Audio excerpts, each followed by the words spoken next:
Hello guys, this is Vihaan.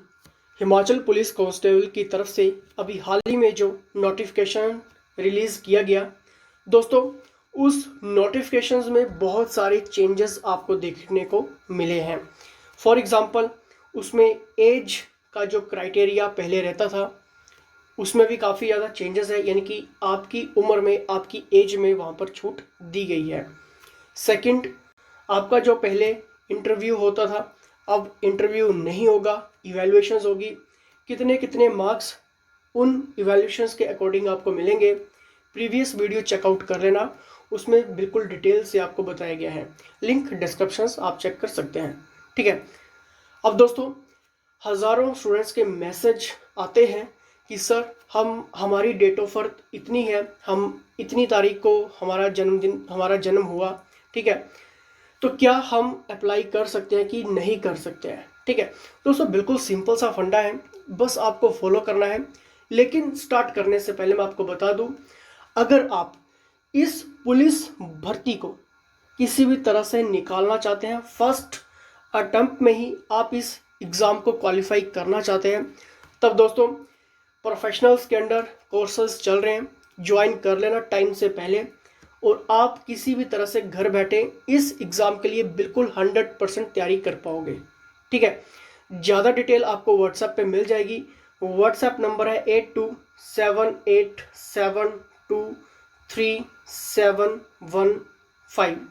यहाँ पर WhatsApp कर लेना, क्रैश कोर्स की डिटेल्स प्राप्त कर लेना कि क्या क्या आपको मिलेगा और किस तरह से स्ट्रैटेजी यहाँ पर रहेगी। अगर आप पुलिस भर्ती के लिए, पुलिस एग्ज़ाम के लिए फ्री टेस्ट भी लगाना चाहते हैं तब भी आप व्हाट्सएप कर लेना। लेकिन फ्री टेस्ट के साथ आपका अपना एग्ज़ाम जरूर मेंशन करें, जिससे हमारी टीम को पता चल जाता है कि आप पुलिस कांस्टेबल के लिए फ्री टेस्ट लगाना चाहते हैं। तो सारी जानकारी आपको व्हाट्सएप पे मिल जाएगी। अब दोस्तों, यहाँ पर बात करते हैं कि आपको सिंपली स्टेप जो हमको कौन कौन से फॉलो करने हैं अपनी एज को कैलकुलेट करने के लिए। क्योंकि देखिए, इसमें स्टूडेंट्स को ये रहता है कि हमारी जो डेट ऑफ बर्थ है, मान लो कि किसी का जन्म यहाँ पर अक्टूबर 25 को हुआ है और 1997 को हुआ, 1996 को हुआ, ठीक है, तो क्या आपकी जो डेट है वो उसी मंथ से, उसी महीने से, उसी डेट से, उसी ईयर से मेज़र की जाएगी, या फिर यहाँ पर क्राइटेरिया कुछ और होता है। फ्रेंड्स देखिए, यहाँ पर सिंपल सी बात है, अगर मान लीजिए इसी साल नोटिफिकेशंस आपको देखने को मिलती है, तब यहाँ पर सिंपल सा फंडा है, आपको यहाँ पर क्या मेंशन किया जाएगा कि एक यानी कि 1 जनवरी 2021, 1 जनवरी यानी कि 1 जनवरी 2021 को आपकी जो एज है वो आपकी इतनी कंप्लीट होनी चाहिए, यानी कि 23, 25, 27 कुछ ही इसी तरह से क्राइटेरिया वहाँ पर मांगा गया है, ठीक है। मतलब इस डेट को आप उतने साल के कंप्लीट होने चाहिए, ठीक है। फॉर एग्जांपल आपको मैं यहाँ पर बता दूंगा, आपने करना क्या है, गूगल ओपन करना है, ठीक है। गूगल ओपन करने के बाद आपको यहाँ पर लिखना है एज कैलकुलेटर, जैसे यहाँ पर लिखा हुआ, ठीक है। एज कैलकुलेटर आपको लिखना है। अभी समझ लीजिए, स्किप मत करना, क्योंकि बहुत सारे आपके नहीं तो फिर डाउट्स अधूरे रह जाएंगे, ठीक है। प्रीवियस लेक्चर्स भी आप डाउनलोड, लिंक आपके सामने है, ठीक है, लिंक डिस्क्रिप्शन बॉक्स में है। प्रीवियस लेक्चर्स जरूर अटेंड करना। लेक्चर्स की पीडीएफ फाइल आपको टेलीग्राम ग्रुप्स में मिलती है, और किसी भी डाउट, क्वेश्चंस, हेल्प के लिए आप व्हाट्सएप कर सकते हैं। तो देखिए, यहाँ पर आपको लिखना है सिंपली एज कैलकुलेटर, ठीक है। एज कैलकुलेटर लिखने के बाद आपके सामने कुछ इस टाइप का फॉर्मूला आ जाएगा, ठीक है। एज कैलकुलेटर यानी कि ये सबसे पहले वाला आपको यहाँ पर क्लिक करना है, एज कैलकुलेटर calculator.net, यहाँ पर आपको क्लिक करना है। अभी समझ लीजिए, ठीक है। इसके ऊपर क्लिक करने के बाद देखिए दोस्तों, आपके सामने कुछ इस टाइप का परफॉर्मा नज़र आएगा।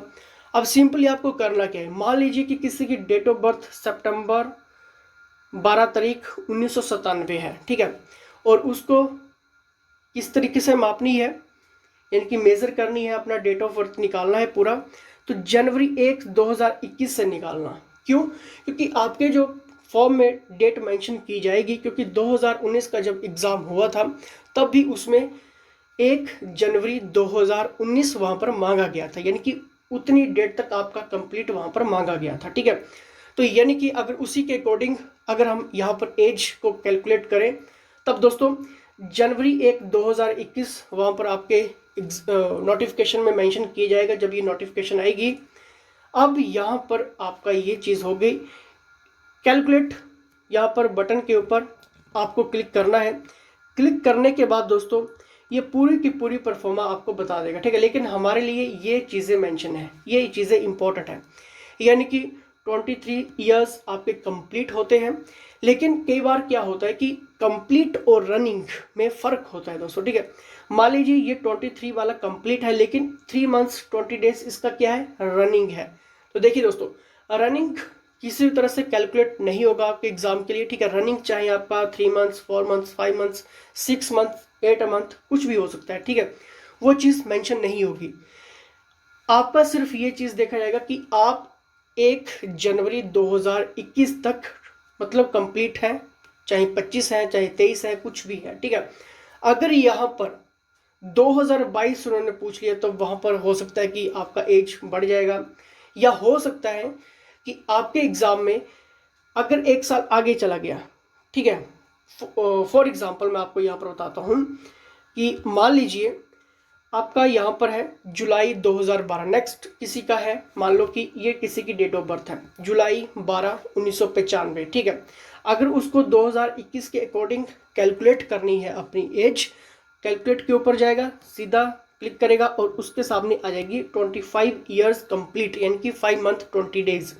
अब देखिए यहाँ पर बहुत सारे स्टूडेंट्स का डाउट यहीं पर निकल के आएगा कि मैं तो यहाँ पर बिल्कुल 25 कंप्लीट कर रहा हूँ, अब लेकिन मेरा ये जो रनिंग है 5 मंथ 20 डेज, क्या ये कैलकुलेट होगा? जी हाँ दोस्तों, क्योंकि आपका जो है वो 1 जनवरी 2021 तक 25 कंप्लीट है। लेकिन अगर ये नोटिफिकेशंस और डिले होती है और लेट आती है, ठीक है, यानी कि दिसंबर के एंड में आती है या फिर अगले साल जनवरी में आती है, ठीक है, तब आपका वहाँ पर चांस खत्म हो जाएगा, ठीक है, क्योंकि आप नेक्स्ट ईयर में अपीयर हो जाओगे, यानी कि आपका वहाँ पर 26 मेंशन हो जाएगा, ठीक है। तो फिर आप वहाँ पर अप्लाई नहीं कर पाओगे। रनिंग चाहे कुछ भी है, 5 मंथ है 8 मंथ है, ठीक है, 20 डेज है 26 डेज है, कुछ भी डेज है, ठीक है, डेज वहाँ पर कैलकुलेट नहीं होगा। कैलकुलेट डेज कब होगा? जब आपका मान लीजिए कि 25 कंप्लीट होने में, ठीक है, 26 कंप्लीट होने में वहाँ पर मान लीजिए कि 1 दिन बचा है, ठीक है, और 1 दिन के बाद आपका वो 1 दिन भी चला जाता है, खत्म हो जाता है, तब आप अपीयर नहीं हो पाओगे, ठीक है। तो क्राइटेरिया अच्छे से समझ लिया होगा आई होप आप सभी ने, ठीक है। जैसे ही मान लीजिए, अब आई होप आपको ये सारी चीज़ें क्लियर हो चुकी होंगी। अगर फिर भी कोई भी डाउट्स रह गया, कोई भी क्वेश्चंस रह गया है, अगर मैं अच्छे से क्लियर नहीं कर पाया हूँ, तब भी व्हाट्सएप कर लेना या फिर कमेंट बॉक्स में कमेंट कर देना, ठीक है। कई बार क्या होता है कि जो स्टूडेंट्स समझना चाहता है वो समझ भी नहीं पाता है कि किस तरह से मैं यहाँ पर कैलकुलेटिंग का हिसाब आपको समझा रहा हूँ, ठीक है। बहुत सिंपल सा फंडा, बिल्कुल इजी स्टेप से मैंने आपको ये सारी चीज़ें क्लियर की हैं कि अगर आपका 1 दिन भी लेट होता है वहाँ पर 26 एंटर होने में, ठीक है, या फिर 29 एंटर होने में 1 दिन भी लेट होता है, ठीक है, और 1 दिन के बाद आपकी अगर 829 हो जाती है या फिर कुछ भी हो जाती है, ठीक है, तो वहाँ पर आप अपीयर नहीं कर पाओगे, ठीक है। रनिंग और आपका चाहे डेज अभी कुछ भी चल रहा है, ठीक है, 5 मंथ 6 मंथ 8 मंथ कुछ भी चल रहा है, ठीक है, वो कैलकुलेट नहीं होगा। 1 जनवरी 2021 तक आप उतने ईयर के कंप्लीट होने चाहिए जितना वहाँ पर मेंशन किया जाएगा, चाहे आप जनरल कैटेगरी की बात करिए या फिर जैसे कि जनरल कैटेगरी का 25 है, ठीक है, SC ST का आई थिंक 27 है, ठीक है, तो उस हिसाब से देख लेना, ठीक है। अब कोई भी डाउट्स आपके माइंड में नहीं रहना चाहिए। अगर फिर भी इसके बाद कोई भी डाउट्स या क्वेश्चन है व्हाट्सएप आप कर सकते हैं। सिलेबस MCQs टेस्ट लेने के लिए भी आप व्हाट्सएप कर सकते हैं और जुड़े रहना है, क्योंकि ये वर्दी का सपना इस बार पूरा होना चाहिए, ठीक है। मेहनत करनी है और टाइम से पहले कोर्सेज ज्वाइन कर लेना, क्योंकि जितना जल्दी आप टाइम से पहले कोर्सेज ज्वाइन करोगे कंप्लीट कर पाओगे और साथ में आपके टेस्ट भी अच्छे से लगा पाओगे, ठीक है। तो फिलहाल दोस्तों इसी के साथ जय हिंद जय हिमाचल।